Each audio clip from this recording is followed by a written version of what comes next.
Ma grand-mère s'appelait Mariam et elle était connue comme Mariam la Parisienne.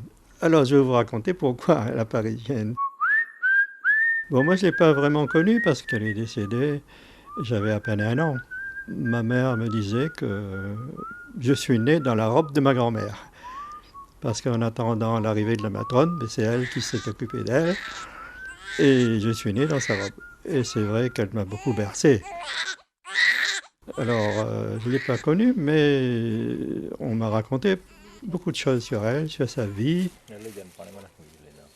Mon grand-père, qui s'appelait Issop Moussaji Bagnan, originaire de Colvade, il est venu jeune à l'appel de son oncle, comme un petit peu la trajectoire habituelle des jeunes qui venaient du Gujarat. Ils arrivaient jeunes, commis, et puis ils devenaient gérants de commerce ou bien ils s'installaient à leur compte. Mon grand-père, il est arrivé ici en 1884. Il a fait quelques années d'école à Saint-Pierre. Ensuite, il a travaillé comme commis chez son oncle, là. Et ensuite, son oncle lui a donné la gérance d'un magasin à Saint-Denis, dans le quartier de la cathédrale. Mon père, Youssouf, est né en 1911. Et en 1912, son père décide d'aller s'installer à Paris. Pourquoi Paris?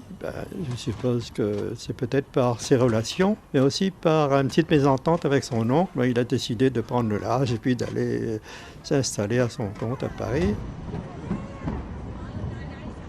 C'était pas très fréquent à l'époque. D'ailleurs, je pense que mon grand-père était un peu pionnier en la matière. Quitter son Inde natale, venir à La Réunion, ensuite aller s'installer à Paris 9e.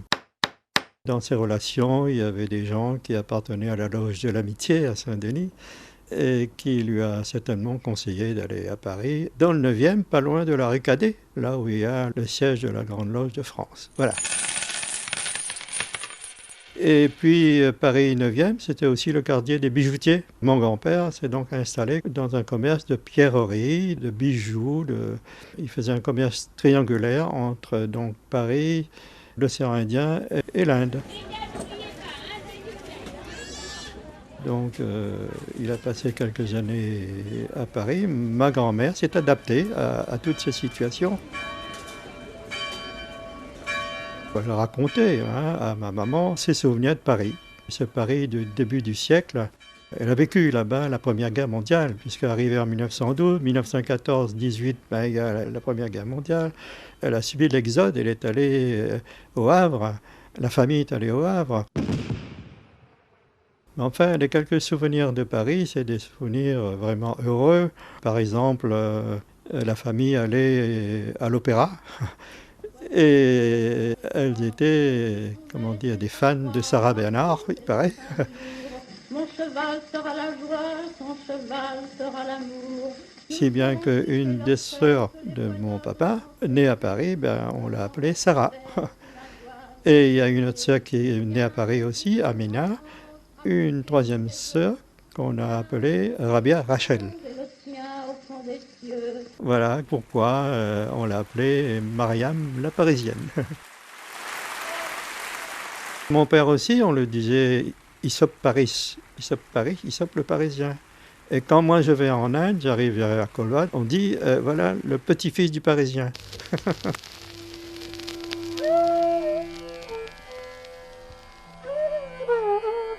Certainement, j'ai hérité pas mal de choses de ma grand-mère. Le fait d'écouter de la musique indienne.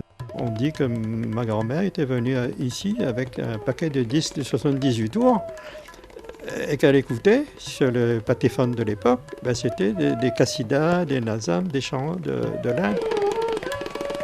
D'ailleurs, chaque année, pour la période de Mawlud, l'anniversaire du prophète, elle organisait le Mawlud à la maison, c'est-à-dire elle faisait un repas, elle invitait des dames, des jeunes filles, et puis elle chantait avec ses filles, elle chantait les chants du Mawlid.